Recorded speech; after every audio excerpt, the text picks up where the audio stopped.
దర్శనం 2:30కి మేము వచ్చి ఆల్రెడీ వెయిట్ చేస్తూ ఉన్నాము. క్రౌడ్ అయితే అసలు తగ్గేదేలే అంటుంది. ఇంకా దర్శనం అయిపోయిన తర్వాత దర్శనం చేసుకొని దీపాలు వెలిగించి ప్యాకప్ అవ్వాలన్నమాట. ఎంత టైం పడుతుందో తెలియదు.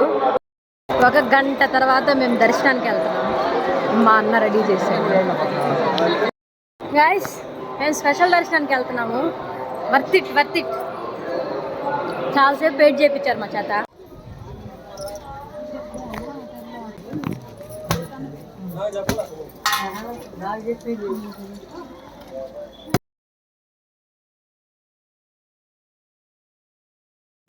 సో ఇది లక్ష్మపేట. ఈ సన్న రాయిలో రావాలన్నమాట.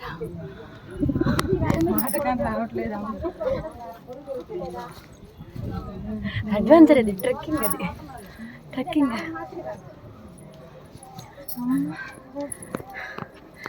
దేవుడు పరీక్షిస్తున్నాడు ఈరోజు దేవుడు మమ్మల్ని.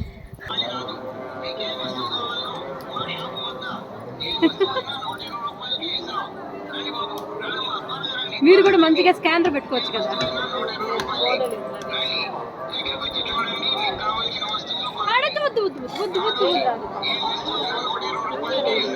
వద్దు. సో ఫైనల్గా దర్శనం కంప్లీట్ అయిపోయింది. వీళ్ళు అలసిపోయారని వీళ్ళు చూడండి. మా అమ్మ అసలు మనుషులతో సంబంధం లేదు. నేను తినేది అని ఉంటుంది. ఫైనల్గా దర్శనం కంప్లీటెడ్. అండ్ కొండకు వచ్చాం కాబట్టి మా షాపింగ్ కూడా కంప్లీట్ అయిపోయింది. వెళ్తున్నాము. మా అన్న కనిపించలేదు, లడ్డూలు అయిపోయినాయి. సో మేము అసలు అనుకోలేదు. టెంపుల్కి వచ్చాము కానీ ఇక్కడ మేము దీపం పెట్టాము. అంతే, కొన్ని అలా జరుగుతుంటాయి, మనం ఏం చేయలేం కదా. సో హ్యాపీగా ఇంకా కార్ దగ్గరికి వెళ్ళి ప్యాకప్ అయినా అనమాట. మన అక్కడ ఉంటే హ్యాపీ, లేకపోతే వాడి కోసం మళ్ళీ మేము వెతకాలి. ఫోన్లు కలవట్లేదు ఎందుకంటే. గైస్ సన్సెట్ చూపిస్తాము. మా అన్న మమ్మల్ని ఇద్దరు వదిలేసి వెళ్ళిపోతున్నాడు.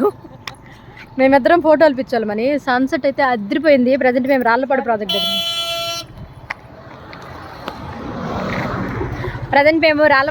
దగ్గర ఆగామన్నమాట. ఫుల్ వాటరు, చాలా తక్కువ టైం, చాలా ఏమంటారు అప్పుడప్పుడే ఫుల్గా ఉంటుంది అది. సో మేము ఇప్పుడు వచ్చాం కాబట్టి మీకు కూడా చూపిస్తాను చూడండి. సన్సెట్ అయితే అదిరిపోయింది.